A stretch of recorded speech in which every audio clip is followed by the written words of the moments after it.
अय्याश प्रस्थ किस्त नंबर 6। एक नौजवान की कहानी। वो खुद को मुझसे छोड़ने की नाकाम कोशिश करने लगी। यास्मीन ठीक कहती है, और जो इसने तुम्हारे साथ सुलूक किया तुम इसी सुलूक की मुस्तहिक हो। अपनी बकवास बंद करो, आवाज तक ना निकले तुम्हारी। मेरा हाथ अब भी उसके मुंह पर था। मैंने इस अपने बाजुओं के शिकंजे में झगड़ रखा था। ये सारी बातें मैं बुलंद आवाज में कह रहा था क्योंकि मैं जानता था कि यास्मीन बाई बाहर दरवाजे से कान लगाए खड़ी है। फिर अचानक मैंने इस लड़की का बाजू पकड़कर जोर से इसे घुमाकर कमरे में पड़े हुए पलंग की जानिब धकेल दिया। वो लड़खड़ाती हुई पलंग पर जा गिरी। जैसे ही लड़की ने सर घुमाकर मेरी जानिब देखा, मैंने जल्दी से अपने मुंह पर उंगली रखकर इसे खामोश रहने का इशारा दिया। वो बुरी तरह काम रही थी। शायद इसे मुझे से इस किस्म के रवैया की तवक्को न थी। वो सहमी ड्रीसी थी। इससे पहले कि वो कोई बेवकूफ़ी करती, मैं तेजी से इसकी जानिब गया और जैसे ही मैंने अपना चेहरा इसके चेहरे के करीब ले जाने की कोशिश की, वो डर कर तेजी से पलंग की दूसरी जानिब से नीचे उतरकर दरवाजा खोलने की कोशिश करने लगी। डर और खौफ से शायद वो चीख और पुकारा करना भूल चुकी थी। चुल्लू अच्छा था, इस ड्रामे में कुछ तो रंग खत का भरता। मैंने वही से एक बार फिर इसे चुप रहने का सिग्नल दिया और हाथों के इशारों से इस समझाने की कोशिश की कि बाहर यास्मीन बाई कान लगाए खड़ी है। वो दरवाजे के साथ अपनी पुश्त लगाए नीचे बैठ गई और हैरानी से मुझे देखने लगी जैसे इस मेरी बात का यकीन न हो। मैंने इस अपनी जानिब आने का इशारा किया मगर वो अपनी जगह से हिली तक ना। मैं भी उसके सामने वाली दीवार से टेक लगाकर नीचे बेची कालीन पर बैठ गया। मैंने कहा, अब होश ठिकाने। यही बात जब प्यार से मान जाती तो इतनी तकलीफ तो ना उठानी पड़ती। वो मुसलसल मुझे हैरत भरी नजरों से देख रही थी। मैंने आंखें बंद कर ली और कहा, जितनी जल्दी तुम इस काम को संभालोगी इतना ही तुम्हारी हक में बेहतर होगा, जबकि तुम्हें करना ही यही काम है। चाहिए खामोशी से आशोर मचाकर अमर्जी से अमर्जी के बगैर करना ही है तो खुद को तकलीफ से बचाओ। मैंने इसे आंख मारते हुए कहा और साथ ही अपनी जानिब आने का इशारा भी दिया। चंद लम्हे तो वो शायद सोचती रही, फिर उसके कदमों की आहट सुनकर मैंने अपनी बंद आंखें खोल दी। वो समझ चुकी थी सारा खेल खेला जा रहा है और इसे भी मेरा साथ देना होगा। वो एहतियात से चलते हुए मेरे करीब आकर बैठ गई। मैंने अपनी उंगली से अपने कान की जानिब इशारा करते हुए इसे ये बताने की कोशिश की है कि मैं कुछ कहना चाहता हूँ, तो इसने अपना कान मेरे चेहरे के करीब किया तो मुझे बेइख्तियार हंसी आ गई। मैंने सरगोशी में इसे बताया कि मैं तुम्हारी यहाँ से निकलने में पूरी मदद करूँगा। आज रात कुछ देर तुम्हारे साथ वक्त गुजारूंगा और इसी दौरान निकलने का प्लान बनेगी। बस जैसा मैं कहता हूँ तुम बिल्कुल वैसा ही करो।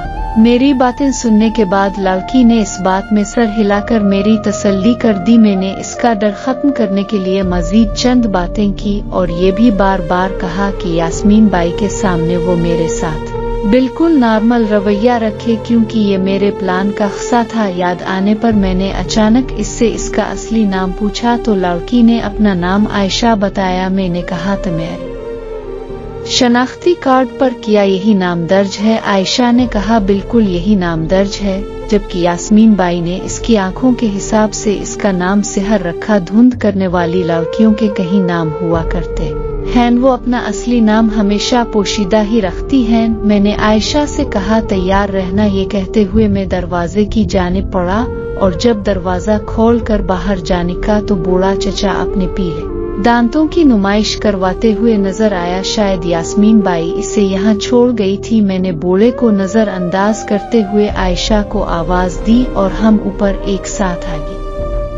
यास्मीन बाई तन्हा महफिल लगाए बैठी थी। हम दोनों ने एक दूसरे का हाथ थाम रखा था। जैसे ही यास्मीन बाई की नजर हम दोनों पर पड़ी तो वो हैरत से उछलकर खड़ी हो गई। इससे पहले कि वो कोई बात करती मैंने फखरिया अंदाज अपनाते हुए कहा, देखा थोड़ी सख्ती की फिर प्यार से समझाया तो बात इसकी समझ में उतर गई। तुमने खामखा में इसे बंद कर रखा था। ये तो लड़की ही बहुत कमाल की है, इसे मालूम है अब इसे यहीं पर रहना है तो काम धंधा तो करना ही पड़ेगा। ना क्या ख्याल है तुम्हारा? और तुमने तो सरासर झूठ बोला था कि इसे किसी मर्द ने पहले हाथ नहीं लगाया। ये तो तुम्हारी भी उस्ताद है, बस थोड़ी जिद्दी है, तुमसे जिद लगाए। बेटी थी वो भी ना करती, मगर तुम्हारा रवैया ही दुरुस्त नहीं था। अब खुदा जानता है यास्मीन बाई मेरी बातों से मुतमईन हुई या नहीं, मगर ये भी हकीकत थी, इसे शक जरूर था। शायद इस दिन जब मैं इस लड़की के कमरे में गया और कुछ ही देर बाद वापस लौट आया, फिर वो सारी बातें जो मेरे और आयशा के दरमियान इस दिन हुई थी वो ये कमबख्त सुन चुकी थी। यही वजह हो सकती थी क्योंकि इसका रवैया मुझसे भी बदला बदला सा था। वो बगौर हमारा जायजा लेती रही, फिर अपनी जगह पर खामोशी से बैठ गई। वो जैसी नजर आती थी वैसी वो थी नहीं, गहरी औरत थी। तब तो ये धंधा चला रही थी। यास्मीन बाई ने मुझे देखते हुए कुर्सी की जानिब इशारा किया तो मैं जैसे ही कुर्सी पर बैठा, यास्मीन बाई ने आयशा को अंदर जाने का कहा तो वो मेरे गाल पर अपने हल्की सी थपकी लगाते हुए जाने लगी, मगर इसका दूसरा हाथ अभी भी मैंने पकड़ रखा था। वो जा ना सकी और मुड़कर मुझे देखने लगी। मैंने कहा, इतनी जल्दी भी किया है? इस दौराने ने तिरछी नजरों से यास्मीन बाई की जानिब देखा तो इसकी नजर भी मेरे इस हाथ पर थी जिस हाथ में आयशा का हाथ था। मैंने आयशा से कहा, जाओ मैं थोड़ी देर में आता हूँ, तो वो अंदर चली गई। यास्मीन बाई के बदलते चेहरे के जावियों से मैंने अंदाजा लगाया कि वो मुतमईन नहीं है। मेरे दिमाग ने तेजी से काम करना शुरू कर दिया। मैंने कहा, यार ये क्या, ये शराब तो सर्द इलाकों में रहने वाले पीते हैं और हम गर्म मुल्क के बाशिंदों के लिए ये शराब ठीक नहीं। मेरे पास एक नंबर की कमाल की